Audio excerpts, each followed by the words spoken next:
Time now for the business news, and Will Hildebrandt is here. Morning, Will. Hello, Hal. Let me guess, you're starting with Greece. That's right. This, of course, as the latest attempt to reach a deal between Greece and its creditors had failed. And now an emergency Eurozone summit has been called for Monday. Meanwhile, the European Central Bank said it will hold a meeting on whether to increase funding for Greece's banks. Could capital controls be on the horizon? Charles Pellegrin has more. The deal still hasn't been reached, and Athens' stock market is on its toes.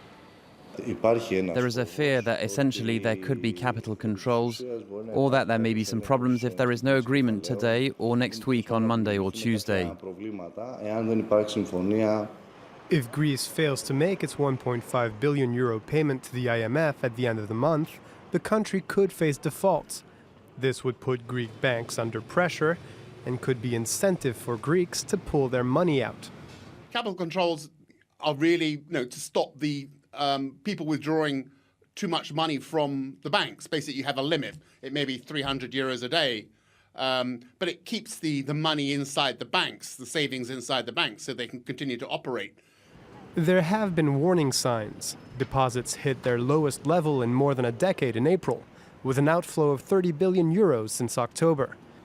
And the ECB has been increasing the amount of emergency credit it provides to Greek banks. Capital controls have been implemented in the Eurozone before, during the 2013 Cypriot financial crisis. The measures succeeded in slowing down the outflow of money, but it took 2 years for the restrictions to be lifted, and deposits are down 35% compared to before the crisis. Whether this would succeed in keeping Greece afloat in the event of a debt default remains to be seen. Well, Asian shares outside Shanghai surged from the get-go on the final trading day of the week, soothing market jitters concerning Greece's finances. Shanghai down 3.9%. The rest of the indices are in the green.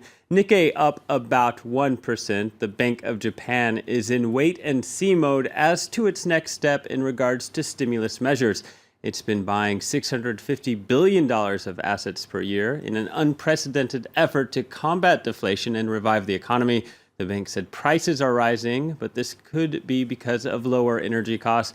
Analysts say the bank is unlikely, for the time being at least, to make more stimulus on the way.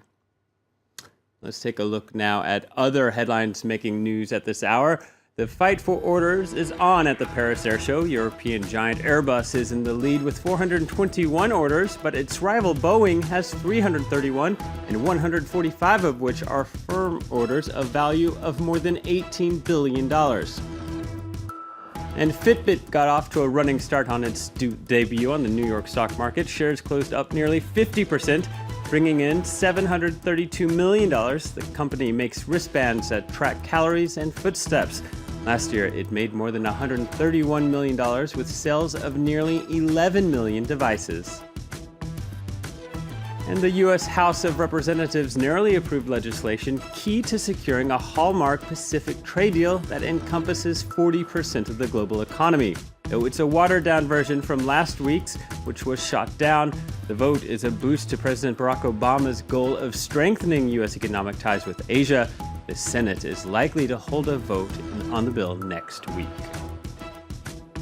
Well, from the US to Cuba now, Will. It looks like the country could see a surge in internet usage. Tell us more. That's right. Less than 4% of Cuban households actually have the internet. That's one of the lowest rates in the world. This comes, of course, as relations are warming between the country and the United States. For the first time ever, Cuba will beam Wi-Fi signals at public places. 35 spots across the island will get Wi-Fi, only 5, though, in the capital, Havana. Web access has been mostly limited to expensive desktop rentals and state-owned internet cafes. But Cuba also announced it will cut those prices from $4.50 an hour to $2 an hour. In general, it's a very positive measure, but the price still has to drop by a lot. $2 is still too high for the average Cuban. Like 1 a million.